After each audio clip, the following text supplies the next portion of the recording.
मैं आज ही पढ़ रही थी पूज्य स्वामी अखंडानंद सरस्वती जी। मैंने इन 1960s की बात है, 60s एंड अर्ली 70s में, उस समय का उनका प्रवचन है। कहते हमने ना एक लिस्ट बनाई है कि हिंदुस्तान में कितने मनुष्य हैं जो कहते हैं हम ईश्वर हैं।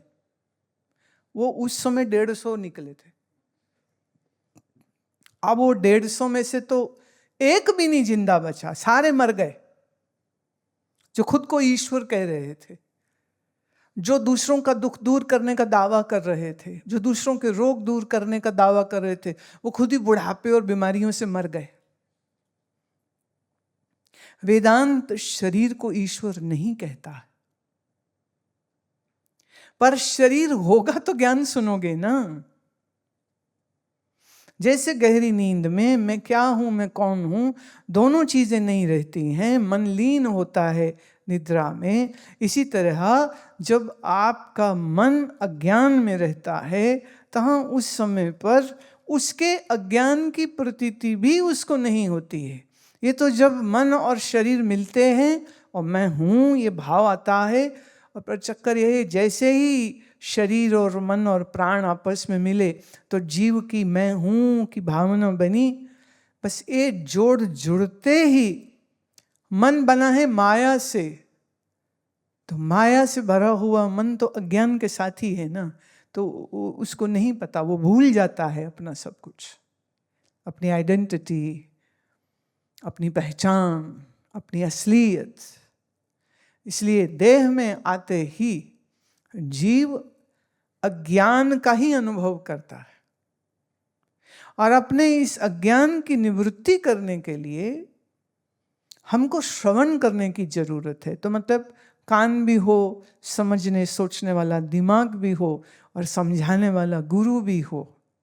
कठोपनिषद में उन्होंने कहा कि जैसे अरणी में, ऐसे समझो एक लकड़ी ऊपर है, एक लकड़ी नीचे है, बीच में एक मधानी रखते हैं, विस्किंग जिससे होगी, तो उसको रस्सी ऐसे बांध के इस तरह से अग्नि मंथन करते। पुराने समय में यज्ञ की अग्नि ऐसी ही प्रज्वलित होती थी, अग्नि मंथन से।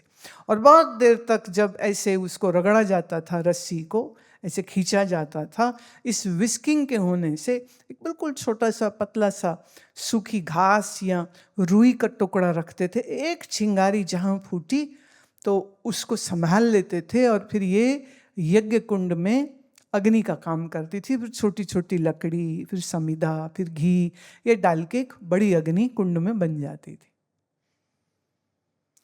गुरु है इस अरणी का ऊपर का हिस्सा, शिष्य है इसी अरणी के नीचे का हिस्सा।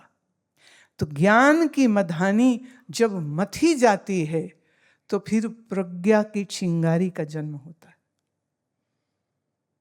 जिससे शिष्य यह जान पाता है कि वो कौन है।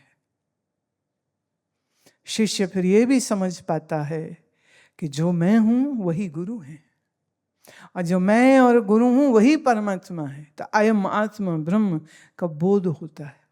पर अगर मधानी मथेंगे नहीं तो अग्नि तो प्रकट नहीं होगी।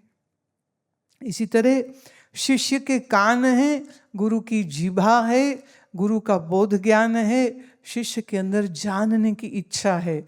इन दोनों के समागम होने पर, इस सत्संग के होने पर आत्मज्ञान होता है। तो बिना श्रवण किए ज्ञान नहीं होता। आप कहीं घुमाओ, बद्री, केदार, गंगोत्री, यमुनोत्री, कैलाश, रामेश्वरम, द्वारिका, कहीं चले जाओ, घूमने का आनंद हो सकता है, लेकिन आत्मज्ञान नहीं हो सकता, ब्रह्म ज्ञान नहीं हो सकता है। उसके लिए तो ज्ञानी गुरु का संग ही करना पड़ेगा।